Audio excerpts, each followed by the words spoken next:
السلام علیکم دوستو، میں آپ کو اپنے یوٹیوب چینل بس آفیشیل میں خوش آمدید کہتا ہوں۔ دوستو، آج کی ویڈیو میں تعلیمی وظائف کے بارے میں مکمل انفارمیشن دینے جا رہا ہوں۔ تعلیمی وظائف میں کس طرح ہم اپلائی کرتے ہیں، کس طرح ہم پیمنٹ حاصل کرتے ہیں، اور اگر ہم اپلائی کر لیتے ہیں لیکن ہماری پیمنٹ پھر بھی نہیں آتی، اس کی کیا وجوہات ہیں، اور اس کے علاوہ آپ کو بتاؤں گا کہ اسکالرشپ کی پیمنٹ ہم نے کس طرح حاصل کرنی ہے۔ اور اس کے علاوہ یہ بھی بتاؤں گا کہ کچھ خواتین تعلیمی وظائف کے لیے اپلائی تو کرتی ہیں لیکن ان کی پیمنٹ نہیں آتی، یا ایک دفعہ ہی پیمنٹ آتی ہے اور اس کے بعد ان کی پیمنٹ بند ہو جاتی ہے۔ تو تمام ڈیٹیل اس ویڈیو میں جو دوستوں دینے جا رہا ہوں، کیونکہ اگر آپ اس ویڈیو کو لاسٹ تک دیکھیں گے تو آپ کو پورے طریقہ بھی سمجھ آ جائے گا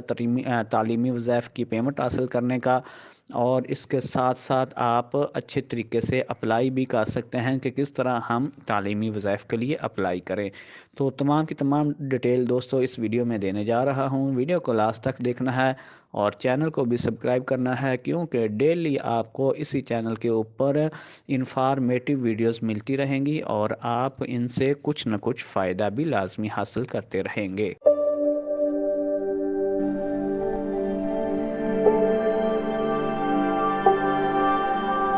تو دوستو، تعلیمی وظائف کی مد میں جو ہمیں پیمنٹ ملتی ہے وہ 1 کلاس سے لے کر 12ویں کلاس تک ملتی ہے۔ یعنی کہ جو بچے 1 کلاس سے لے کر 12ویں کلاس میں پڑھتے ہیں لیکن ان کی والدہ بے نظیر انکم سپورٹ میں اہل ہیں، وہ بے نظیر انکم سپورٹ کی طرف سے پیمنٹ حاصل کر رہی ہیں، وہ والی پیمنٹ ان کے بچوں کی بھی ساتھ میں حاصل کر سکتی ہیں۔ لیکن جو اسکالرشپ کی پیمنٹ ہے اس کے لیے والدہ کا بے نظیر انکم سپورٹ میں یا ساس پروگرام میں شامل ہونا ضروری نہیں ہے۔ تو دونوں کی مکمل ڈیٹیل دوستو آپ لوگوں کے ساتھ شیئر کرنے جا رہا ہوں۔ سب سے پہلے تعلیمی وظائف کے بارے میں بات کرتے ہیں۔ جو بچے 1 کلاس سے لے کر 12ویں کلاس تک اسکول میں پڑھتے ہیں ان کی والدہ بینیفیشری ہے، یعنی کہ اس کو بسپ کی طرف سے پیمنٹ ملتی ہے۔ تو ان بچوں کا آپ نے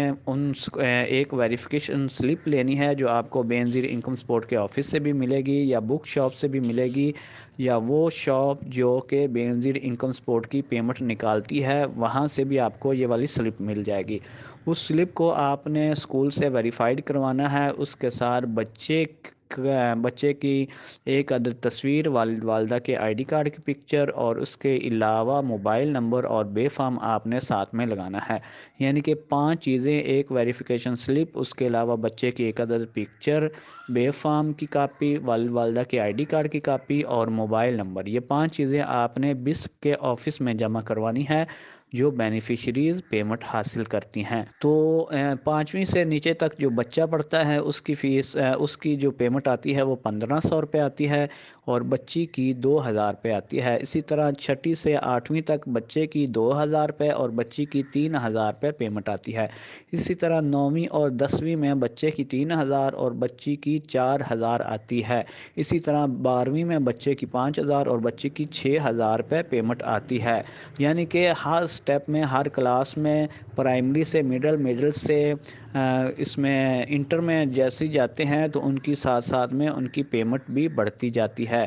تو دوستو، جو بھی خواتین بینیفیشریز ہیں وہ یہ طریقہ کار اپنائیں اور اس کے بعد اپنی پیمنٹ حاصل کر لیں۔ لیکن کچھ خواتین ایک دفعہ اپلائی کرتی ہیں، اپلائی کرنے کے بعد ان کی ایک ہی دفعہ پیمنٹ آتی ہے اور اس کے بعد دوسری دفعہ نہیں آتی۔ اس کی کیا وجوہات ہیں؟ فار ایگزامپل بچہ 4تھی کلاس میں پڑھتا ہے، یا فار ایگزامپل بچہ 5ویں کلاس میں پڑھتا ہے، تو والد والدہ نے اس کا فرسٹ ٹائم نے اس کا اندراج کروایا ہے، اس کی پیمنٹ ایک دفعہ آ گئی ہے، تو اس کے بعد اگلے وہ 3 منتھ میں وہ 6ٹھی کلاس میں چلا جاتا ہے، یا وہ بچہ اسکول چینج کر کے ایک اسکول سے دوسرے اسکول میں چلا جاتا ہے، تو ان دونوں وجوہات کی وجہ سے اس کی پیمنٹ بند ہو جاتی ہے۔ یعنی کہ بچہ جیسے ہی سیکشن چینج کرتا ہے، وہ پرائمری سے مڈل میں جاتا ہے، یا وہ مڈل سے ہائی میں جاتا ہے، یا ہائی سے وہ انٹرمیڈیٹ میں جاتا ہے، تو ہر دفعہ اس کی جو ہے ویریفیکیشن سلپ سائن کروا کے دوبارہ سے جمع کروانی ہوتی ہے۔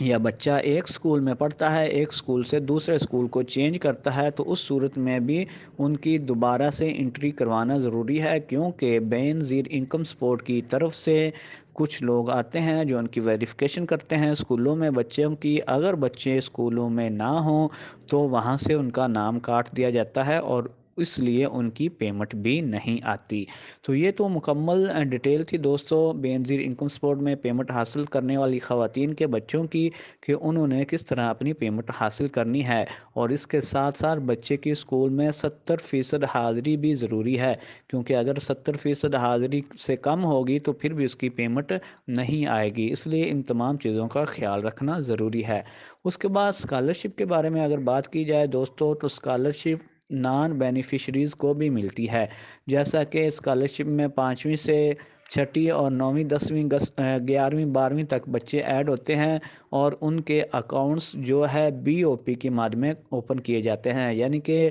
جو بچے جن کی والدہ کے ساتھ پیمنٹ آتی ہے ان کی بسپ کی ماد میں آتی ہے، جو ان کی والدہ کے ساتھ آتی ہے، لیکن جو پیمنٹ اسکالرشپ کی ماد میں آتی ہے وہ ان کی والدہ کے اوپر نام کے اوپر نہیں آتی، وہ ان کے والد کے نام کے اوپر آتی ہے۔ پہلے کچھ عرصہ پہلے پنجاب بینک کی طرف سے اسکولوں میں کارڈ اجرا کیے گئے تھے، جن کارڈز کے اوپر بینک آف پنجاب کے اے ٹی ایم سے ان بچوں کی پیمنٹ نکلتی تھی، اور اس کے بعد پھر وہی والی پیمنٹ بی او پی کے ماد میں bank Alfalah, you be L اور ایچ بی ایل کو دے دی گئی، جو اب کے ایچ بی ایل کی ڈیوائسز، الفلاح کی ڈیوائسز سے بھی وہ والی پیمنٹ نکل رہی ہے، لیکن اس کا اپلائی کرنے کا کوئی طریقہ نہیں ہے۔ بینک آف پنجاب کی طرف سے یا بی او پی کی طرف سے کچھ ٹیمز آتی ہیں اسکولوں میں، وہ ان کے اکاؤنٹس اوپن کرتی ہیں، اور ان کی طرف سے اسکولوں کی طرف سے ہی ان بچوں کی اپلائی ہوتی ہے۔ اپلائی ہونے کے کچھ دنوں بعد ہی اسکالرشپ کی ماد میں ان کی پیمنٹ جاری کر دی جاتی ہے، جو کہ بی او پی میں آتی ہے۔ تو یہ تھی اسکالرشپ کے بارے میں انفارمیشن، اور آپ کو ساری انفارمیشن امید ہے مل گئی ہوگی کہ کس طرح ہم نے بچوں کی پیمنٹ بینیفیشری کی لینی ہے، اور کس طرح ہم نے نان بینیفیشری کی اسکالرشپ کی ماد میں پیمنٹ لینی ہے۔ تو اس طرح انشاءاللہ مزید بھی ویڈیوز آپ کے ساتھ شیئر کرتا رہوں گا، مکمل بسپ کے بارے میں انفارمیشن بھی دیتا رہوں گا، اور کوئی بھی نیا پروگرام آتا ہے تو اس کے بارے میں بھی انفارمیشن دیتا رہوں گا۔ تو ٹھیک ہے دوستو، پھر مجھے دیں اجازت، دعا میں یاد رکھیں، اپنا خیال رکھیں، اللہ حافظ۔